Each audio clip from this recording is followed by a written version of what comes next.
വിദ്യാസ് കിച്ചണിലേക്ക് സ്വാഗതം. അപ്പോൾ ഇന്നത്തെ നമ്മുടെ റെസിപ്പി എന്ന് പറയുന്നത് ദോശയ്ക്കും ഇഡ്ലിക്കും ഒക്കെ കഴിക്കാൻ പറ്റുന്ന നല്ലൊരു ചട്നി, 2 തരത്തിലുള്ള ചട്നിയുടെ റെസിപ്പിയാണ്. നല്ല ടേസ്റ്റി ആയിട്ടുള്ള റെസിപ്പിയാണ്. ഇത് നമുക്ക് നീർദോശയുടെ ഒപ്പം അങ്ങനെ വെറൈറ്റീസ് ഓഫ് ദോശയൊക്കെ ഉണ്ടാവില്ലേ, അതിൻ്റെ ഒപ്പമൊക്കെ കഴിക്കാൻ പറ്റുന്ന ഒരു റെസിപ്പിയാണ് കേട്ടോ. അത്യാവശ്യം എരിവും കാര്യങ്ങളൊക്കെ ആയിട്ട് നല്ല നാവിന് നല്ല ചൊടിയായിട്ട് നല്ല ടേസ്റ്റ് ആയിട്ടുള്ള ഒരു റെസിപ്പിയാണ്. തീർച്ചയായിട്ടും എല്ലാവരും ഒന്ന് കണ്ടു നോക്കൂ.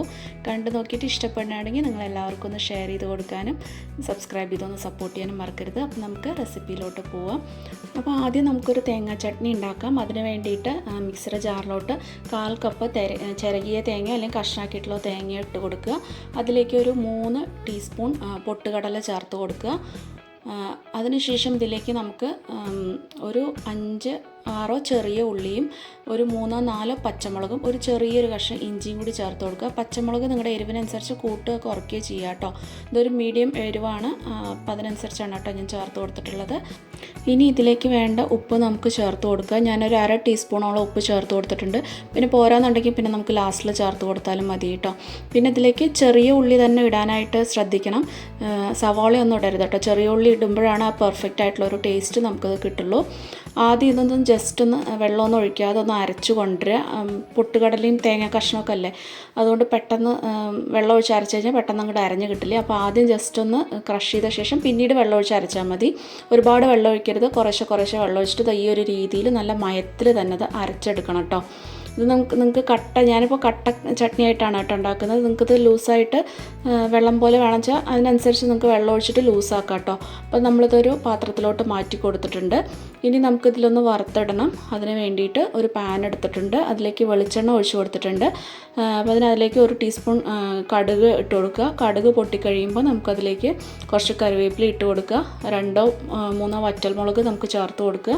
എന്നിട്ട് ജസ്റ്റ് ഒന്ന് വറുത്തിട്ട് അതും കൂടി ഇതിലേക്ക് കൊട്ടുക.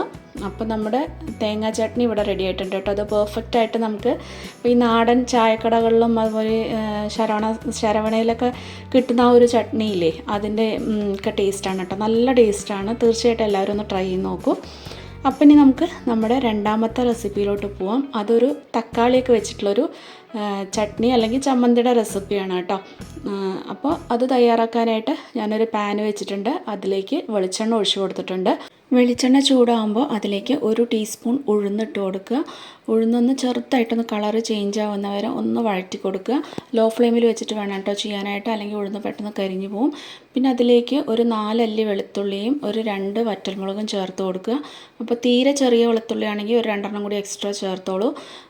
അതും കൂടി ഒന്ന് കളറൊന്ന് ചേഞ്ച് ആകുമ്പോൾ ഒന്ന് ആ പച്ചമണമൊക്കെ ഒന്ന് വിടുമ്പോൾ അതിലേക്ക് ഒരു 15 മുതൽ 20 വരെ ചെറിയ ഉള്ളി ചേർത്ത് കൊടുക്കുക.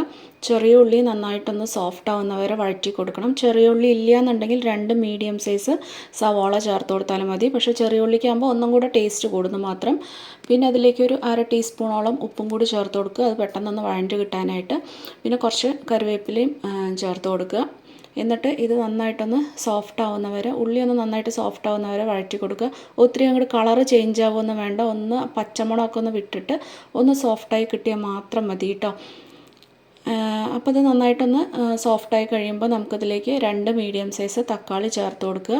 അപ്പോൾ ഇത് അധികം പുളിയില്ലാത്ത തക്കാളിയാണ് കേട്ടോ. ഒരു 2 മീഡിയം സൈസാണ് ചേർത്ത് കൊടുത്തിട്ടുള്ളത്. അപ്പോൾ തക്കാളി ഒന്ന് നന്നായിട്ട് സോഫ്റ്റായി കിട്ടാനായിട്ട് ഒരു 5 മിനിറ്റ് ഒന്ന് മൂടി വെച്ചിട്ടൊന്ന് വേവിച്ചെടുക്കുക. ഒരു 5 മിനിറ്റ് കഴിയുമ്പോഴേക്കും നമ്മുടെ തക്കാളിയൊക്കെ തോലൊക്കെ വിട്ട് വന്നിട്ട് നന്നായിട്ടൊന്ന് സോഫ്റ്റായിട്ട് വന്നിട്ടുണ്ട്. ഇനി ഇതിലേക്ക് നമുക്ക് പൊടികൾ ചേർത്ത് കൊടുക്കുക. 1 ടീസ്പൂൺ കാശ്മീരി മുളക് പൊടിയും ഒരു 1/2 മുതൽ 1/4 ടീസ്പൂണിൻ്റെ ഉള്ളിൽ നല്ല മുളക് പൊടിയും ചേർത്ത് കൊടുക്കുക. അപ്പോൾ നല്ലൊരു കളറിന് വേണ്ടിയിട്ടാണ് കേട്ടോ കാശ്മീരി മുളക് ചേർത്ത് കൊടുത്തിട്ടുള്ളത്. അപ്പോൾ ഇതില്ലാത്തവർ കുഴപ്പമൊന്നുമില്ല, സാധാരണ മുളക് പൊടി തന്നെ നമ്മുടെ എരിവിനനുസരിച്ച് ചേർത്ത് കൊടുത്താൽ മതി. അതിൻ്റെ പച്ചമുളക് വിട്ടിട്ട് ഒന്ന് ആറി കഴിഞ്ഞിട്ട് നമുക്ക് മിക്സിയുടെ ജാറിൽ അരച്ചെടുക്കാം. അപ്പോൾ ഞാൻ ഇത്രയും കട്ടിയായിട്ടാണ് കേട്ടോ അരച്ചെടുക്കുന്നത്. അപ്പോൾ ഒരുപാട് വെള്ളം ഒഴിച്ചിട്ട് ഞാൻ അരക്കില്ല, അത് ഈ ഒരു വെള്ളം മാത്രം ഒഴിച്ചിട്ടാണ് ഞാനിത് അരച്ചെടുത്തിട്ടുള്ളത്. അപ്പോൾ നിങ്ങൾക്ക് വേണമെങ്കിൽ കുറച്ചും കൂടി നന്നായിട്ടൊന്ന് ലൂസാക്കിയിട്ട് പാകത്തിനാക്കാം.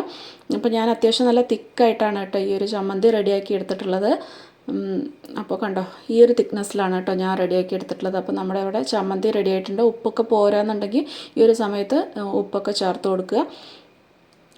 അപ്പോൾ ഇനി നമുക്കിതിലേക്ക് വറുത്തിടണം. അതിന് വേണ്ടിയിട്ട് ഒരു കടായി വയ്ക്കുക. അതിലേക്ക് വെളിച്ചെണ്ണ ഒഴിച്ച് കൊടുത്തിട്ട് കടുക് ഇട്ട് കൊടുത്തിട്ട് കടുക് പൊട്ടിക്കഴിയുമ്പോൾ നമുക്കതിലേക്ക് കുറച്ച് ചെറിയ ഉള്ളിയും വറ്റൽമുളകും അതുപോലെ കറിവേപ്പിലയും കൂടി ഇട്ടിട്ട് ആ ചെറിയ ഉള്ളിയുടെയൊക്കെ ഒരു കളറ് ചേഞ്ച് ആവുന്നവരെ, ഒരു ബ്രൗൺ കളറാവുന്നവരെ നന്നായിട്ടൊന്ന് വഴറ്റിയിട്ട് ഇതിലേക്കൊന്ന് കൊട്ടി കൊടുക്കുക.